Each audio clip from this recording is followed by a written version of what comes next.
Olá, estudante paranaense, bem-vindo à aula de Geografia do programa Aula Paraná. Antes de iniciarmos a nossa aula, como sempre fazemos, eu quero pedir para que você tenha à mãos caderno, lápis, borracha, para que você possa fazer as anotações dos conteúdos da nossa aula de hoje. E também quero agradecer a participação, o envolvimento das famílias, tios, avós, enfim, todas as pessoas que durante todo esse período estão se envolvendo diretamente nas aulas à distância. Então vamos começar a nossa aula falando sobre neoliberalismo. Quando você olha ali na tela, a gente já começa com algumas perguntas. O que é neoliberalismo? E a economia e a política mundial sempre foram assim. Será que as condições econômicas do nosso planeta sempre foram do jeito que elas estão organizadas hoje? Será que as coisas dentro do cenário econômico mundial sempre foram dessa maneira? Quando a gente fala em neoliberalismo, que doutrina é essa? O que é neoliberalismo? O que é liberalismo? Ouve-se muito falar desses conceitos e são conceitos que estaremos explorando um pouco mais nessa nossa aula de hoje. E a gente já começa aqui, olhando ali com bastante atenção, a gente já traz a definição de neoliberalismo, que é a teoria política que defende a máxima redução da intervenção do Estado na economia, um Estado mínimo. O que significa um Estado mínimo? Significa que o poder público, o Estado, ele não se envolve nas ações econômicas. Ele não está inserido, não está administrando empresas, ele delega isso à iniciativa privada, ao capital privado que faça o gerenciamento da economia. Ele não tem um papel de intervir diretamente na economia. Ele delega isso ao mercado e é o mercado que vai regular a economia e vai regular os preços, vai regular o valor dos serviços. Ele simplesmente, o Estado, ele vai se minimizando em seu papel. E agora que a gente já falou um pouquinho sobre o que é neoliberalismo, olha ali na tela, a gente começa a nossa aula aqui com um quiz. Quiz da cor verde. Significa que é um quiz de nível de dificuldade baixo, tá? Então ali na tela a pergunta, podemos definir neoliberalismo como? Alternativa A, teoria política que defende a intervenção mínima do Estado na economia. B, teoria política que prevê um Estado socialista. E alternativa C, teoria política que defende a intervenção máxima do Estado na economia. O tempo está correndo na tela, quero ver você respondendo aí. Pode pedir ajuda para quem está em casa com você.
Muito bem, estudante. Respondeu, pediu ajuda para quem estava em casa e junto com você. Vamos de novo ler a pergunta. Podemos definir neoliberalismo como teoria política que defende a intervenção mínima do Estado na economia, teoria política que prevê um Estado socialista ou teoria política que defende a intervenção máxima do Estado na economia? A alternativa correta é a alternativa A, porque o neoliberalismo é um sistema, é uma teoria que prevê a intervenção mínima do Estado, aonde o poder público ele não vai ter uma interferência direta nas ações econômicas. É o mercado que vai regular a economia de um país, de um continente ou de uma determinada região. Dando continuidade à nossa aula, a gente vai perceber que eu trago um slide para você. A economia e a política mundial sempre foram assim? Será que as coisas sempre foram assim? Olha ali, Não. O que vivemos hoje é reflexo de uma construção política e econômica. A economia mundial, ela veio se transformando ao longo do tempo. Conforme você pode ver em algumas imagens ali, ó, a gente percebe alguns momentos históricos. A gente vê ali, ó, por exemplo, a primeira imagem à esquerda da sua tela, você vê uma linha de produção de automóveis. No centro, você consegue visualizar uma bolsa, um painel da Bolsa de Valores. E à direita, você vê uma cidade portuária com caravelas, com embarcações. Então, a gente vai perceber que durante a história da civilização e durante a história da economia, nós tivemos vários momentos. E são esses momentos da economia que nós vamos ver agora. Ó. Como você pode ver, ó, antes de falarmos do momento da economia, a gente vai ter agora distribuídos ao longo das aulas as nossas atividades. Então, ao invés de você receber todas as atividades lá no final da aula, você vai, ao longo da aula, copiando essas atividades. Então, agora na tela vai ficar para você a nossa primeira atividade. E é importante que você realize a cópia dessa questão e que você venha respondê-la. Por quê? O seu professor ou professora vai cobrar isso de você lá no ambiente virtual do Google Classroom. Então, é importante que você anote, que você responda essa questão. Para quê? Para que você depois possa compartilhar isso lá com o seu professor lá no ambiente virtual. E quando do retorno das aulas, ele também possa fazer a retomada desse conteúdo. Então, tá aí a primeira questão da nossa atividade. Anote aí no seu caderno.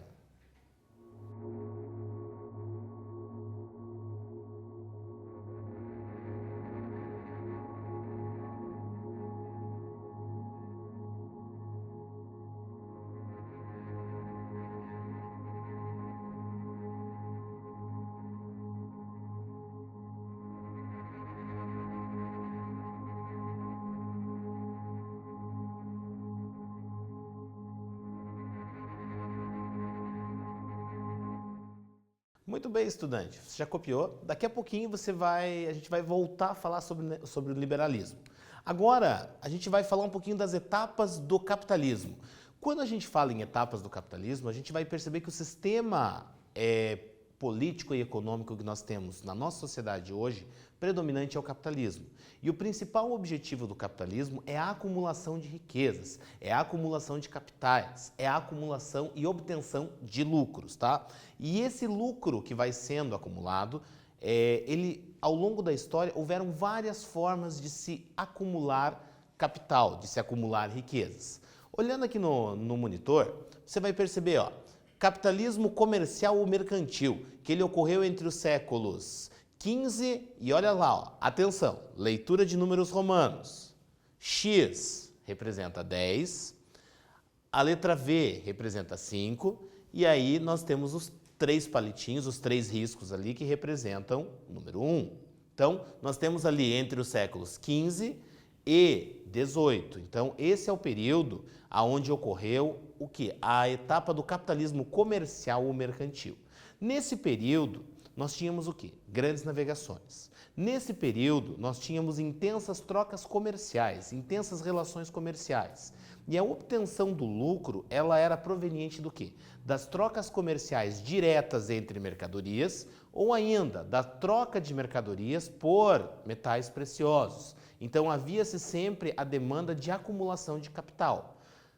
Desta maneira, se a gente pensar nas grandes navegações, quando portugueses e espanhóis iam até a Índia, eles iam justamente buscar produtos que não estavam disponíveis na Europa. Então, eles levavam produtos que eles tinham em grande quantidade no continente europeu, faziam trocas comerciais na Ásia e levavam de volta essas mercadorias. E ao longo dessa viagem, que demorava meses, o que esses navegadores, esses portugueses e espanhóis faziam? Constantemente ao longo de sua viagem iam fazendo trocas comerciais, visando o quê? Acumular riquezas, acumular produtos, objetos, metais preciosos que não estavam disponíveis no continente europeu. E levar isso para lá para quê? Para que realizassem novas trocas comerciais, consequentemente agregando mais riquezas, e isso resultando na acumulação de capital. Se a gente perceber também, nós tivemos um outro momento na história, chamado de capitalismo industrial.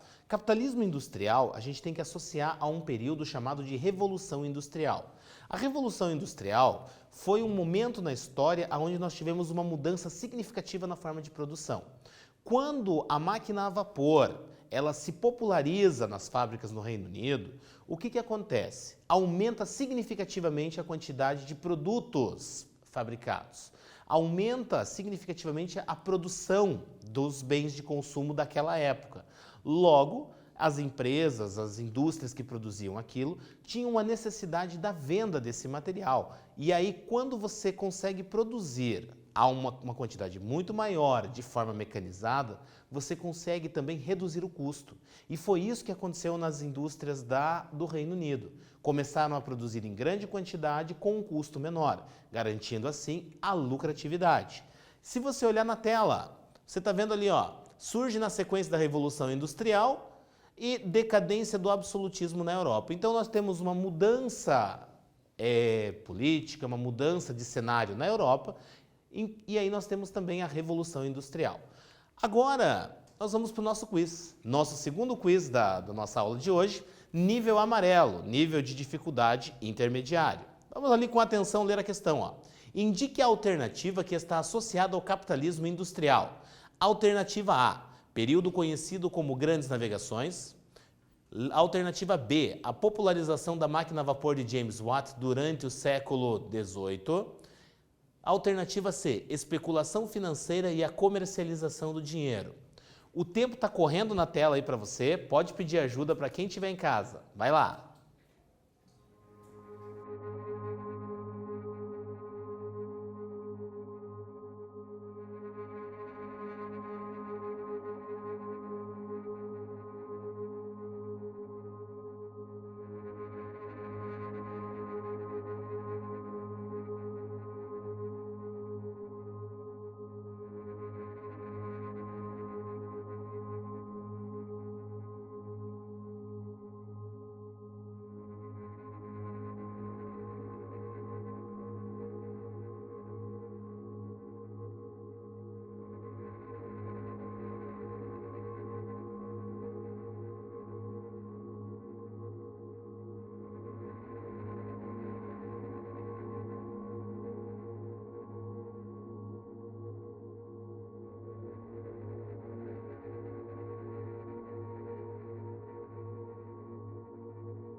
Muito bem, estudante. Leu, respondeu. Vamos de novo ler a questão e as suas respectivas alternativas.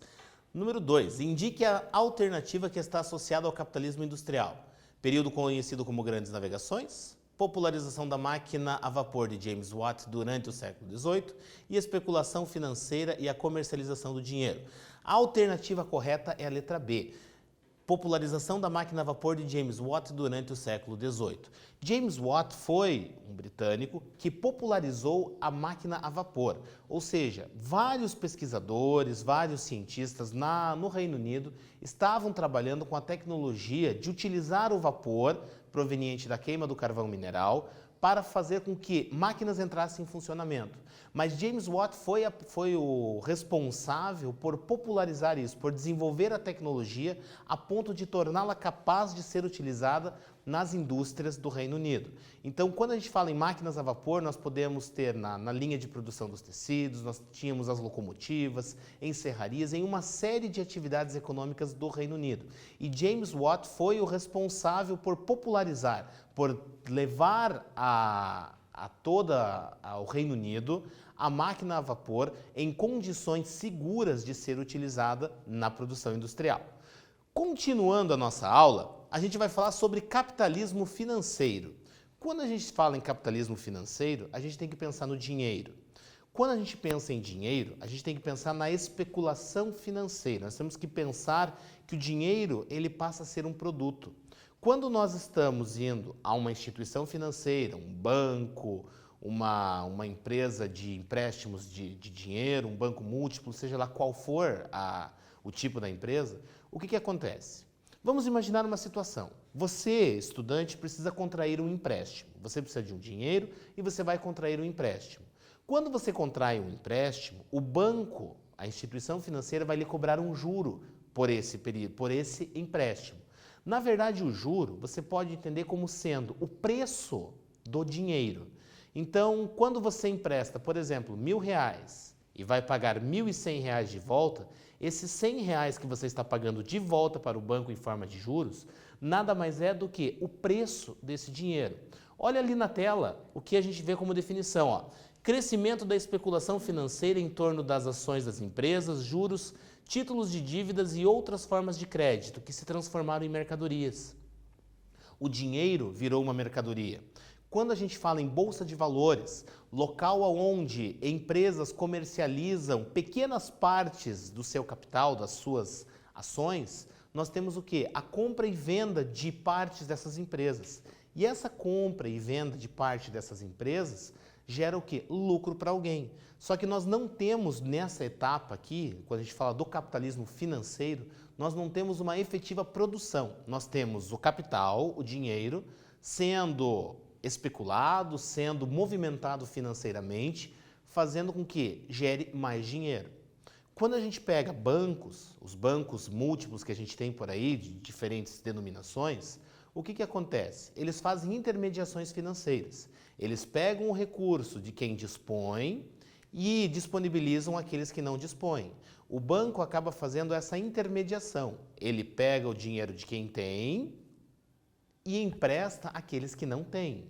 Quando ele empresta, ele cobra uma taxa de juros, que é o preço que ele está cobrando para vender esse dinheiro. Em contrapartida, ele, para receber capitais, para incentivar que pessoas que disponham de dinheiro confiem a ele o seu dinheiro, ele paga um rendimento, ou seja, ele paga para que pessoas tragam o seu dinheiro até si, até a sua instituição. Claro que o valor pago para quem tem o dinheiro e aplica no banco é muito menor do que o valor cobrado pelo empréstimo do dinheiro. A gente percebe isso pelas taxas de juro, quando comparamos taxa de juro de um crédito pessoal, que pode girar entre 3% a 5% ao mês, e o rendimento, por exemplo, da caderneta de poupança, que é quando você tem o seu dinheiro e você aplica ele no banco, cujo rendimento é em torno de 0,5%. Então, o banco paga, no caso do correntista que aplica o dinheiro na caderneta de poupança, 0,5%, e ele cobra para quem vai emprestar esse dinheiro 5%. Então, ele acaba obtendo um lucro de 4,5% nessa intermediação financeira. O que você tem que pensar? O banco não tem apenas um cliente, ele tem dezenas de milhares de clientes, centenas de milhares de clientes. Então isso acontece a todo momento. E essa circulação financeira é que resulta no lucro da instituição financeira, sem que haja uma efetiva produção de alguma coisa. Nós não temos a fabricação de nada, nós temos o dinheiro sendo movimentado e resultando no aumento da lucratividade das instituições financeiras, sejam corretoras de valores, bancos, administradoras de cartão de crédito, enfim. Dando continuidade aqui à nossa aula, a gente vai agora para a nossa segunda atividade. Anote no seu caderno essa atividade, anote ali bonitinho, porque você vai precisar dessa atividade lá no Google Classroom com o seu professor ou sua professora. Vai ficar na tela aí um tempo para você anotar ela.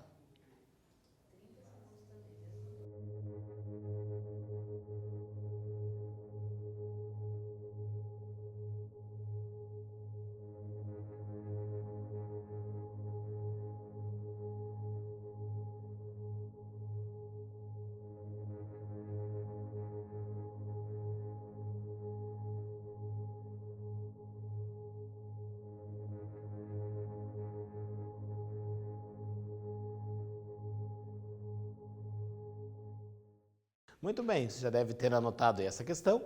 Dando continuidade aqui à nossa aula, a gente vai falar sobre liberalismo e a crise de 1929. Olha ali na tela, ó, que a crise de 1929 também pode ser chamada de crise do capitalismo. A política de consumo sem intervenção do Estado na economia.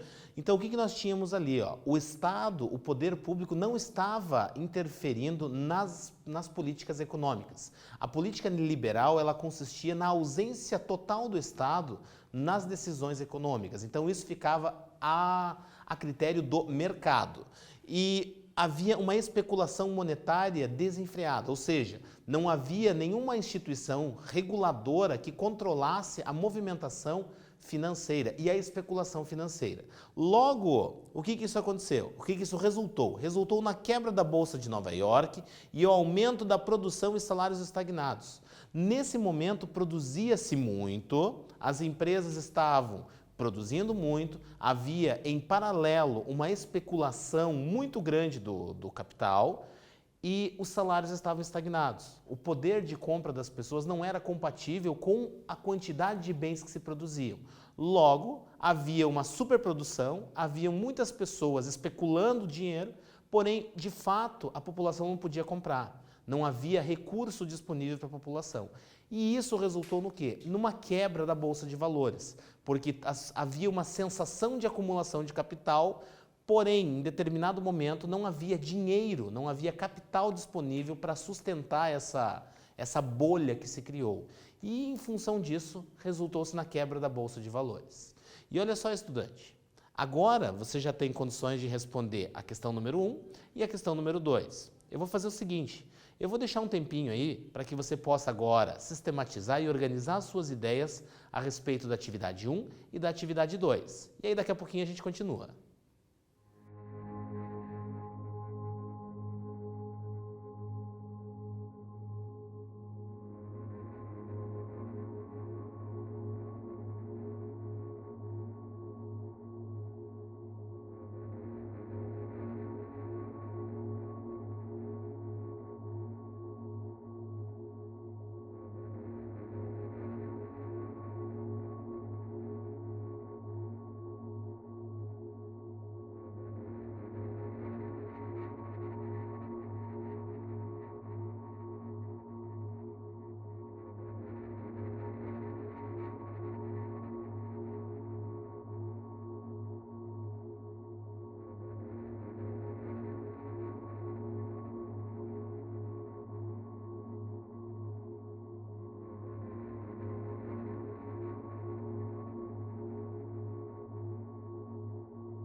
Muito bem, estudante. Se você não conseguiu terminar de responder aí as duas primeiras questões da nossa atividade, não tem problema. Depois você pode concluir. Agora a gente vai falar sobre o estado de bem-estar social. Olha lá na tela. O que foi o estado de bem-estar social? Ele surge a partir da crise de 1929 e ele tem uma intervenção do Estado na economia, garantia de empregos, bons salários e ampla cobertura social e o fortalecimento do mercado consumidor. Ele é um oposto à política liberal. Em função da quebra da Bolsa de Valores e da crise do capitalismo de 1929, surge o estado de bem-estar social que se preocupa em garantir para a população condições de saúde, habitação, renda também. Então você tem o Estado intervindo diretamente na economia, regulamentando todas as ações econômicas, pautadas no quê? No bem-estar social. E esse bem-estar social acaba resultando no quê? Num aumento da carga tributária. Porque se o Estado tem que garantir isso a toda a população, você tem, consequentemente, um aumento da carga tributária. Agora a gente vai para o nosso próximo quiz. Está ali na tela, nível amarelo. Analise a frase a seguir e indique se ela é falsa ou verdadeira. Durante o capitalismo financeiro, houve uma grande expansão de instituições financeiras, que produziam bens de consumo e os comercializavam para a população em geral. O tempo está correndo aí na tela, vai lá.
Então vamos lá. Você marcou falsa, você marcou verdadeira, vamos juntos ver o que você marcou.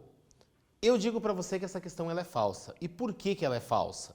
Porque quando a gente fala no capitalismo financeiro, o capitalismo financeiro não era responsável por comercializar bens de consumo. O capitalismo financeiro, ele faz o quê? Ele trabalha com a especulação monetária. Ele transforma o dinheiro em mercadoria. Então ele não cria, não fabrica, não produz bens de consumo. Por isso essa alternativa é falsa.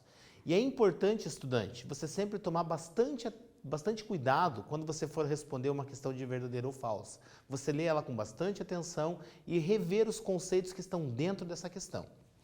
Dando continuidade aqui à nossa aula, o que aconteceu? O estado de bem-estar social, ele acabou colapsando, ele acabou entrando em crise em várias partes do nosso planeta. Em função do quê? Olha lá, ó.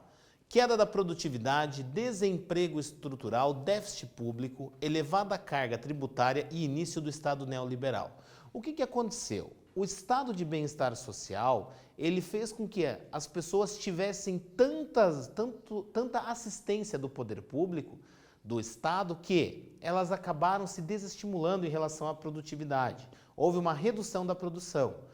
Da mesma forma que o Estado, para garantir as condições necessárias à população, necessitava de uma elevada carga tributária. E isso tudo foi resultando no quê? Numa quebra desse Estado. Por quê? Os impostos cada vez mais altos, cada vez um aumento da carga tributária. Para quê? Para garantir à população condições adequadas. E as constantes intervenções do poder público na economia desestimulavam o capital a se instalar nesses países, a desenvolver as suas estratégias visando o seu lucro. E isso tudo resultou em quê? Na crise do estado de bem-estar social e a chegada de uma política neoliberal. E aí o que acontece? Nós temos o Consenso de Washington. Olha ali na tela o que foi o Consenso de Washington. Conjunto de políticas que tem por objetivo fundamentar as políticas neoliberais. Políticas neoliberais. Então, nós tivemos a crise do liberalismo em 1929, nós tivemos o estado de bem-estar social que também colapsou e nós temos um novo momento, um momento neoliberal, um novo liberalismo. E esse novo liberalismo, ele acaba sendo pautado em algumas ações. Olha ali na tela, do lado direito ali, em amarelo ali, ó, que está destacado, ó. Disciplina fiscal, redução de gastos públicos, reforma tributária, juros de mercado. Nós temos ali, ó, a abertura comercial, investimento estratégico direto, com eliminação de restrições, privatização de empresas estatais, desregulamentação de leis econômicas e trabalhistas e o direito à propriedade intelectual. O que acontece nesse momento? Esse conjunto de regras, ele serve para quê? Para nortear políticas neoliberais. Então, é a redução do papel do Estado de novo, é a abertura econômica para que o capital comece a regular as ações econômicas, tendo cada vez uma menor intervenção do Estado nas decisões econômicas. E agora a gente traz aqui algumas características do neoliberalismo, que é o momento contemporâneo, desse novo liberalismo. Nós temos a terceirização das atividades profissionais, nós temos a automação e a informatização, nós temos também a redução gradativa do papel do Estado nas relações econômicas. Cada vez mais o Estado vai se restringindo, vai se ausentando das decisões econômicas. No modelo neoliberal, nós ainda temos uma pequena participação do Estado nas decisões econômicas, mas percebe-se cada vez mais uma redução desse papel. Se a gente observa o nosso país mesmo, nós temos Banco Central, nós temos Ministério da Fazenda, mas o que acontece? As decisões econômicas, elas são predominantemente do mercado. E essas instituições que acabei de mencionar, elas têm um papel regulador, mas não de intervir diretamente nas decisões das empresas. Então, só para você saber que há uma redução na intervenção do Estado, mas ela ainda existe, mas em uma proporção muito pequena. E aqui, ó, você está vendo na tela aqui, ó, 3 personalidades: Margaret Thatcher, que foi primeira-ministra do Reino Unido, que implementou a política do neoliberal no Reino Unido, fez a transição do estado de bem-estar social para o neoliberal. Ronald Reagan, ex-presidente dos Estados Unidos, que também o fez nos Estados Unidos, e também Augusto Pinochet, que o fez no Chile. Tá ok, galera? Então, só para você saber aí um pouquinho mais. Agora a gente vai para o nosso quiz aqui. Nosso quiz de cor vermelha, quer dizer que é um nível de dificuldade alto. É a hora que você pode pedir ajuda para quem está aí na sua casa, para vocês juntos tentarem resolver esse quiz aí, ó. É o desafio. Dentre as principais características do estado de bem-estar social, podemos destacar: alternativa A, estado preocupado com o bem-estar das empresas e dos políticos. B, carga tributária elevada para garantir o bem-estar da população. C, um sistema onde as empresas são responsáveis por garantir assistência gratuita à população. Vai lá, o tempo está correndo.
Muito bem, estudante. Resolveu? Pediu ajuda para quem estava em casa? Se você está sozinho também não tem problema, porque você não está sozinho, porque nós estamos juntos aqui.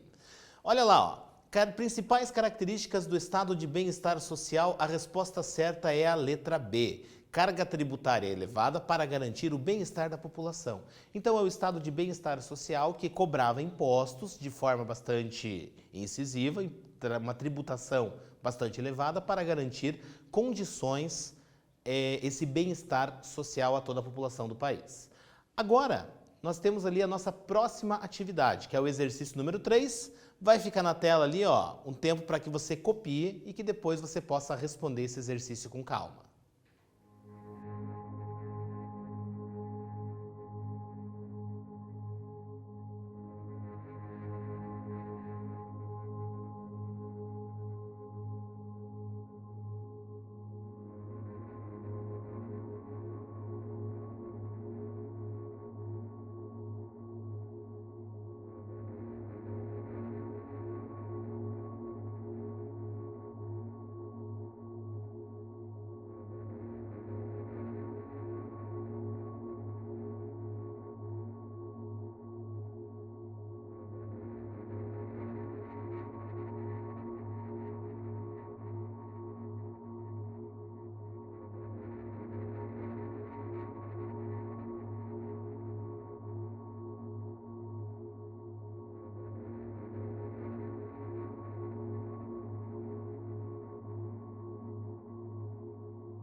Muito bem, estudante, já deve ter copiado essa questão.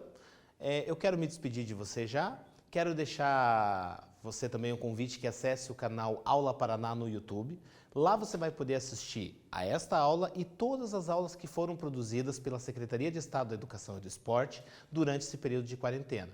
Agradeço também a sua participação, estudante, das suas famílias, tios, tias, avós, avós, enfim, toda a população paranaense que está acompanhando essa aula.